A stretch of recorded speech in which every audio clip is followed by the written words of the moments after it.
네. 오늘 우리 하나님께서 우리에게 주시는 말씀은 마가복음 1장 1절에서 11절 말씀입니다. 우리 성경을 함께 보시겠습니다. 마가복음 1장 1절에서 11절 말씀.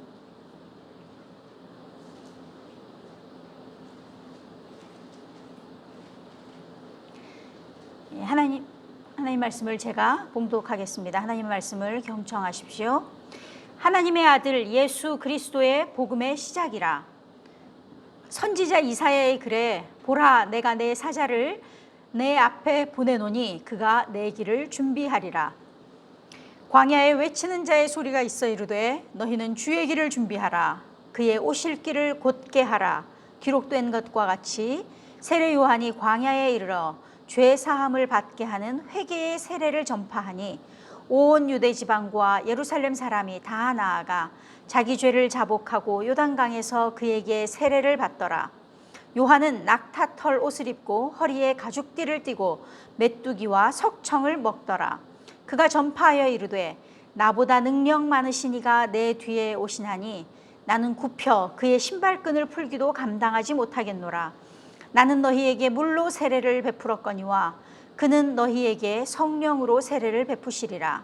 그때 예수께서 갈릴리 나사렛으로부터 와서 요단강에서 요한에게 세례를 받으시고 곧 물에서 올라오실새 하늘이 갈라짐과 성령이 비둘기같이 자기에게 내려오심을 보시더니 하늘로부터 소리가 나기를 너는 내 사랑하는 아들이라 내가 너를 기뻐하노라 하시니라. 아멘.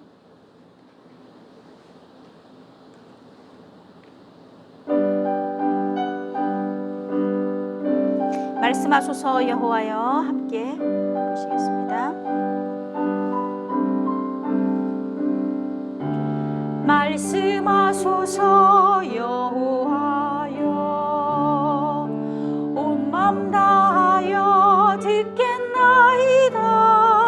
성령 하나님이여 평화 내려 주소서.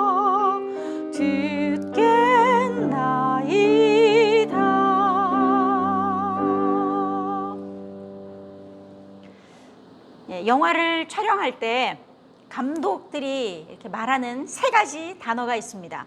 그게 뭐냐면 조명, 카메라, 액션. 이 단어는 감독들이 반드시 이야기하는 단어인데요. 한번 우리가 순서를 생각해보면 그 장면들이 한번 그려질 것 같아요. 배우가 이 연기를 하려면 제일 먼저 준비되어야 하는 것이 바로 조명이에요. 오늘도 우리가 이렇게 예배 드릴 때 이 조명 다 준비되어 있잖아요. 배우를 비출 조명이 준비되어 있지 않으면, 조명이 없으면 배우가 연기를 할 수가 없잖아요. 깜깜한 상태에서는. 그래서 조명이 배우를 쫙 비추고 나면은 그 배우를 찍을, 그 다음 뭐가 준비가 돼야 되죠? 조명이 딱 준비됐어요. 그럼 뭐가 준비돼야 되죠? 카메라가 준비가 돼야 돼요. 카메라가 찍어야 될 거 아니에요. 이제 탁 밝혀졌으니까 카메라로 찍어야 되는데, 카메라가 없이는 배우가 연기하는 것을 우리가 볼 수 있는 방법이 없잖아요. 그러면 조명도 준비되고 또 카메라도 준비되면 드디어 배우가 나와서 연기를 시작하게 되는 거죠. 그때 이 감독이 액션 이렇게 하면 이제 연기가 시작이 되는 거잖아요. 그래서 조명, 카메라, 액션 이렇게 이 세 가지 단어가 있는데요. 오늘은 이 교회의 달력이 있어요. 교회의 달력으로 보면 주현절, 여러분들 제가 이제 보내드린 그 단톡방에 보면 주현절 후 첫 번째 주일이라고 되어 있는데, 주현절이라는 말이 나오는데요. 한자어예요. 주현절은, 주는 주님이에요. 현은 나타나신다라는 것이에요. 그래서 예수님께서 주님이 나타나신 그 절을, 그 날을 기념하는 날이 이제 주현절인데, 오늘은 주현절이 지났어요. 이 교회의 달력으로 주현절은 언제냐면 1월 6일이에요. 1월 6일 지나고 오늘은 1월 10일이니까 주현절이 지난 첫 번째 주일이 되는 것입니다. 그래서 이 하나님께서 예수 그리스도 안에서 자신을 세상에 나타내신 그 절을 주현절이라고 우리가 하는데요. 근데 교회 역사를 한번 보면, 여러분들이 이제 뭐 교회사 아니면 세계 역사 공부할 때 1054년에 이 교회가 나뉘어져요. 옛날에는 이제 예수님이 오시고 이제 교회가 이렇게 생겨서 교회가 이렇게 쭉쭉쭉쭉 오다가 교회가 하나였어요. 그러다가 1054년에 동방교회, 서방교회를 이렇게 나뉘게 됩니다. 그래서 이 주현절에 대해서 주장하는 것도 다르게 된 거예요. 그래서 이 서방교회는 로마 카톨릭 쪽이죠. 이 서방교회는 주현절은 예수님이 이 땅에 오신 거니까 성탄절이 제일 중요하다. 그래서 예수님 태어나신 이 성탄절을 굉장히 중요하게 생각했고, 이 동방교회 사람들은, 동방교회는 뭐라고 얘기했냐면, 물론 성탄절도 중요하지만 정말 중요한 것은 예수님께서 이 땅에 오셔서 이제 30년은 그냥 우리가 성경을 보면 예수님이 30년 동안은 어떻게 사셨는지 잘 몰라요. 그리고 30살이 되셔서 그때부터 3년 동안 공생애라는 것은 공적인, 예수님의 이 공적인 생활이 시작이 된 공생애가 3년인데, 이 공생애를 시작하시기 전에 세례를 받은 이 날이 진짜 중요하다. 그래서 공생애를 시작하신 시작하려는 그 세례 받은 그 날이 진짜 중요하다라고 동방교회는 주장을 했어요. 그렇지만은 뭐 이 동방교회나 서방교회나 다 같이 예수님이 이 땅에 사람으로 오신 이 성육신 사건과, 그리고 뭐 동방 박사들이 아기 예수님을 방문했던 사건, 그리고 예수님께서 세례받은 사건, 그리고 이제 예수님이 여러 가지 기적들을 행한 것 중에 예수님의 첫 번째 기적이 가나라는 동네에 가서, 갈릴리에 있는 가나라는 그 잔치, 혼인 잔치에서 물을 포도주로 만드셨던 그 첫 번째 기적, 뭐 이런 것들이 굉장히 중요한 사건이 되어서 이 모든 것들을 같이 축하하는 그 절기를 주현절이라고 해서 다 같이 축하하는 그런 의미가 있습니다. 근데 이제 최근에는 한 400년 만에 이 로마 카톨릭하고 저희 개신교회, 우리처럼 교회라는 이 개신교회가 같이 이 교회력을 같이 사용하기로 결정을 했어요. 그래서 주현절은 그러면 1월 6일로 하고 1월 10일은 주현절 후 첫 번째 주일. 그런데 그 첫 번째 주일이 왜 중요하냐면 예수님께서 세례 받으신 그 주일이다. 그래서 오늘 그 예수님의 세례 주일이라고도 하는 그 주일입니다. 그래서 이제 여러분이 보시면은 계속 매 주일 이 앞에 있는 이 색깔과 이제 제가 두른 이 스톨 색깔이 계속 바뀔 거예요. 오늘은 예수님께서 세례를 받으신 날이기 때문에 이 하얀색으로 교회가 그렇게 같이 정했어요. 우리가 같이 읽은 마가복음 1장 1절이 이렇게 시작하고 있어요. 하나님의 아들 예수 그리스도의 복음의 시작이라. 제가 쉬운 성경으로 다시 한번 읽어볼게요. 하나님의 아들이신 예수 그리스도의 복음은 이렇게 시작되었습니다 하고 예수님의 복음이 시작된 것을 지금 마가복음이 얘기하는 거예요. 아까 제가 영화 찍기 위해서 3가지 단어 이야기했는데 기억나죠? 뭐였죠? 조명, 카메라, 액션. 그죠? 그래서 여러분이 이제 아까 복음이 시작이 된다고 마가복음 1장에 이렇게 얘기했잖아요. 이제부터 이렇게 복음은 시작됩니다 했는데, 이제 여러분이 예수님 영화를 한번 찍는다고 상상을 해보세요. 먼저 이제 조명이에요. 우리가 오늘 읽은 본문에 선지자 이사야의 글이 나오고 있습니다. 원래는 이 말라기 선지자, 그 말라기에 나온 말씀도 있는데, 말라기 말씀하고 이사야 말씀이 섞여 있는데 그냥 아마 마가는 그냥 이사야만 강조를 하고 있습니다. 그래서 2절과 3절에 보면, 보라 내가 내 사자를 내 앞에 보내노니 그가 내 길을 준비하리라. 광야에 외치는 자의 소리가 있어 이르되 너희는 주의 길을 준비하라. 그의 오실 길을 곧게 하라. 그래서 이 예언들, 이게 다 조명인 거예요. 예언들과 더불어서 지금 세례 요한이 등장하는 거예요. 예수님을 비추기 위해서 이제 조명으로 세례 요한이 등장하는 겁니다. 그래서 이제 조명이 완료됐어요. 이제 카메라가 나올 순서죠. 그래서 카메라는 어디를 비추냐면 이제 요단강. 이스라엘을 가보면 이스라엘이 이렇게 길쭉해요. 근데 요단강은 이렇게 이제 굉장히 이 폭이 좁아요. 그래서 이 요단강이 예루살렘 조금 북쪽에 있는데, 이 요단강에서 이제 예수님이 지금 세례를 받을 건데, 그래서 카메라가 요단강 쪽으로 이렇게 딱 향하는 거죠. 그리고 예수님이 세례 요한에게 지금 세례 받으시는 장면을 이 클로즈업 하는 거예요, 카메라가. 그랬더니 예수님이 세례를 받으시고 딱 나오는데 하늘이 열리고 성령이 비둘기같이 내려오며 하늘에서 소리가 들리는 거예요. 너는 내 사랑하는 아들이라, 내가 너를 기뻐하노라. 그리고 나서 이제 액션이 시작이 되는 거예요. 예수님이 세례를 딱 받고 나오시자마자 이제 액션이 시작이 되는데, 예수님은 세례 받고 나서 이곳저곳을 다니시면서 천국 복음, 하나님 나라의 복음을 전파하시고 또 많은 기적들을 행하시면서 하나님 나라를 선포하시는 것입니다. 그래서 예수님이 가시는 곳에는 병든 자가 고침을 받고, 눈먼 자가 보게 되고, 귀머거리는 말하게 되고, 귀신 들린 자에게서는 귀신이 나가고, 억눌린 자가 자유함을 얻고, 죽은 자가 살아나는 일들이 일어납니다.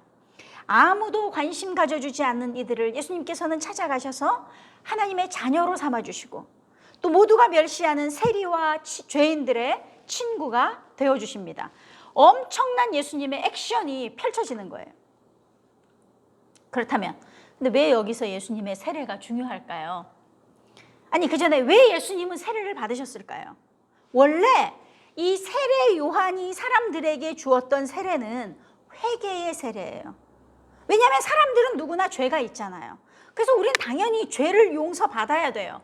죄 용서함 받는 그 회개의 세례, 우리가 예수님을 믿으면서 받아야 되는데, 그래서 회개는 사람으로 하여금 이 죽음, 멸망에 이르게 하는 이 죄의 문제를 해결하는 통로가 되고 있습니다.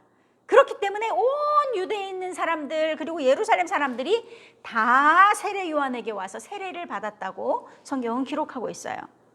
그런데 예수님은 죄가 없으신 분인데 무슨 회개할 것이 있다고 세례를 받습니까? 모순이죠. 죄가 없으시기 때문에 세례받을 필요가 없어요. 그런데 세례를 받아요. 이것이 우리에게 복음입니다. 왜냐하면 죄 없으신 분이 죄 있는 우리들과 똑같이 세례를 받으신 거예요. 모든 의를 이루시기 위해서, 우리 죄인들을 구원하시기 위해서 세례를 받으심으로 죄인들과 같이 되셨습니다. 8절에 보니까 세례 요한은 이렇게 말하고 있어요. 나는 너희에게 물로 세례를 베풀었거니와 그는 너희에게 성령으로 세례를 베푸시리라. 세례 요한뿐 아니라 오늘날 목사님이나 우리 사람들은 성령으로 세례를 줄 수는 없어요. 물로 세례는 줄 수 있지만 그런 능력이 없습니다. 그런데 예수님은 사람들에게 성령으로 세례를 주시는 영광의 하나님이시라는 것입니다. 뿐만 아니라 모든 죄인된 인간들과 똑같이 세례를 받으시는 겸손하신 인간이시기도 합니다. 그 예수님께서 죄인 취급을 받으시며 십자가에서 우리 모든 죄를 지시고 죽으시고 3일 만에 부활하셨습니다. 하나님께서는 이 예수를 믿는 자는 멸망하지 않고 영원한 생명을 얻을 수 있는 길을 우리에게 열어주셨어요. 그래서 오늘 우리 예수님이 세례받는 장면을 한번 보니까 예수님의 세례는 우리가 세례받을 때와는 다른 모습을 보게 됩니다. 여기에 우리 가족들은 전부 이 엄마 아빠가 다 예수님을 믿으셨기 때문에 우리는 아기 때 그 유아 세례, 아기 세례를 받았어요. 근데 이제 타자굴은 직접 세례를 받았잖아요. 근데 우리가 타자굴하고 예수님 세례하고 조금 다를 것 같아요. 조금이 아니라 많이 다를 것 같아요. 보세요. 예수님이 세례를 받을 때는 하늘이 열려요. 타자굴 세례 받을 때 하늘 열렸어요.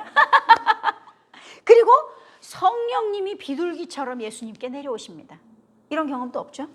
그리고 하늘로부터 소리가 들리는데 너는 내 사랑하는 아들이라 내가 너를 기뻐하노라. 하나님께서 너는 내 사랑하는 아들이다 라고 말씀하신 건 어떤 의미일까요? 여기서 우리는 분명히 알게 돼요. 하나님과 예수님과의 관계예요. 그것은 아버지와 아들과의 관계입니다. 왜냐하면 너는 내 사랑하는 아들이라고 했으니까. 아들을 너무나 사랑하시는 아버지를 볼 수 있어요. 계속해서 하나님의 음성이 들리죠. 내가 너를 기뻐하노라. 여기서 나오는 이 기뻐하다라는 단어는 물론 이제 기뻐하다라는 그 의미도 있지만 또 다른 의미로 동의한다, 내가 어그리한다, 내가 결정한다, 그런 의미가 같이 있어요. 그래서 이 말씀은 지금 세례 요한에게 예수님이 세례를 받으시는 이 사건이 그냥 어느 날 갑자기 일어난 일이 아니라는 거예요. 이미 오래전부터 계획되어서 결정된 일이었고, 이제 하나님께서는 예수님의 이 공생의 사역, 이제부터 너의 사역이 시작이 될 것이다 라는 것을 동의하신다. 내가 너를 기뻐한다. 이제 너는 이 일을 시작해도 된다. 그래서 이제 예수님의 공생의 시간에 때가 되었다는 거예요. 그래서 하나님께서는 아들 예수를 그렇게 사랑하신 것처럼 우리 또한 사랑해 주세요. 그래서 우리가 세례를 받을 때 한번 생각해 보면 이전에 내가 하나님 없이 살았던 삶 이젠 완전히 다 청산하고 예수 그리스도를 나의 구주로 고백하며 이전과 다른 삶을 살기로 다짐했을 때 하나님은 우리에게도 동일하게 너는 내 사랑하는 아들이다. 너는 내 사랑하는 딸이다. 내가 너를 기뻐한다 라고 말씀해 주시는 것입니다. 그래서 예수님께서 우리가 세례 받으실 때 우리는 삼위일체 하나님이 함께 역사하고 계시는 것을 볼 수 있어요. 먼저 성자 예수님이 세례를 지금 받고 이렇게 물에서 나오실 때 하늘이 열리면서 하늘에서 성령 하나님이 내려오셨고 그리고 성부 하나님의 음성이 들리는 것이죠. 너는 내 사랑하는 아들이다. 내가 너를 기뻐한다. 그리고 동의하신 것이죠. 이제 너의 공생의 사역 시작하는 것에 내가 동의한다. 그래서 예수님의 세례는 성부 하나님, 성자 하나님, 성령 하나님 이 삼위일체 하나님이 친히 주관하시는 그런 세례였던 것입니다. 너무나 아름답고 신비스러운 장면이죠. 오늘 우리가 읽은 이 마가복음은 마가라는 예수님의 12제자 안에는 들어가지 않지만 마가라는 제자가 쓴 책이에요. 그래서 이 책은 누구를 대상으로 쓰여졌냐면 당시에 이 로마에 있는 그리스도인들을 위해서 쓰여졌어요.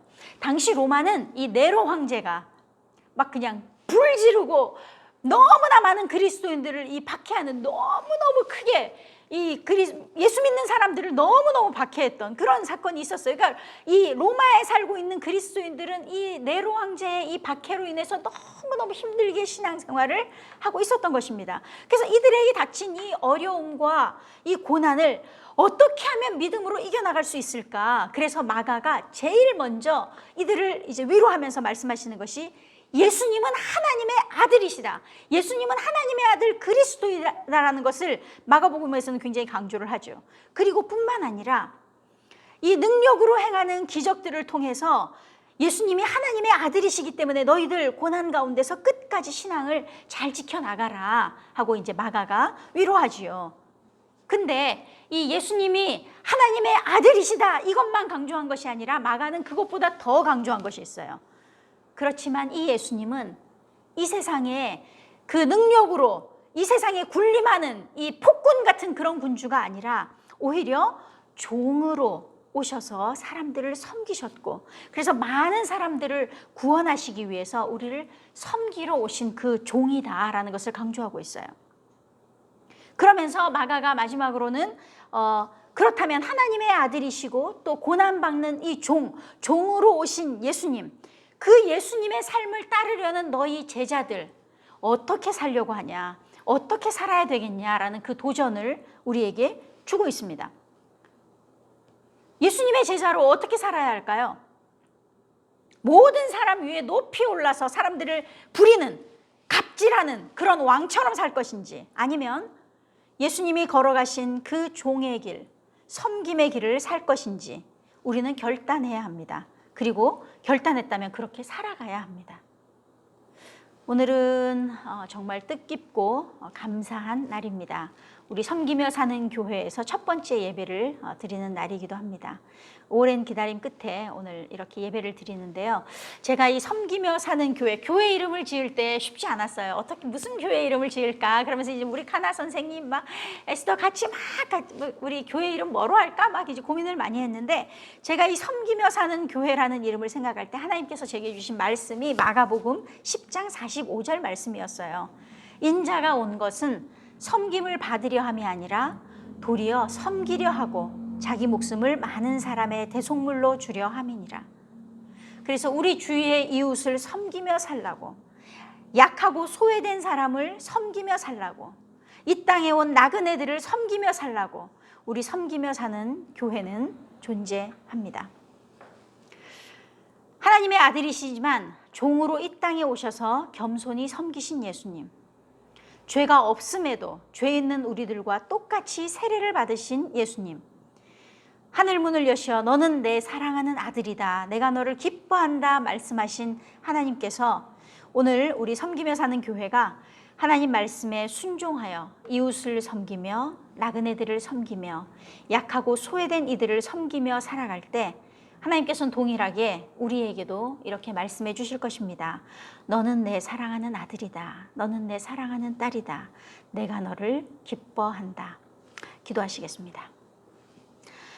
죄 없으신 예수님이 우리 인간처럼 죄 있는 모습으로 오셔서 세례를 받으심을 보았습니다. 우리도 주님의 겸손하심을 배우게 하옵소서. 주님의 섬김의 모습을 우리 삶에서 하나하나 실천해 나가며 살게 하소서. 그리하여 우리에게 너는 내 사랑하는 아들이다. 너는 내 사랑하는 딸이다. 내가 너를 기뻐한다. 라고 말씀하시는 하나님의 음성을 들으며 계속해서 믿음으로 섬김의 길을 걸어가는 우리 모두가 되게 하여 주시기를 예수님의 이름으로 기도드립니다. 아멘.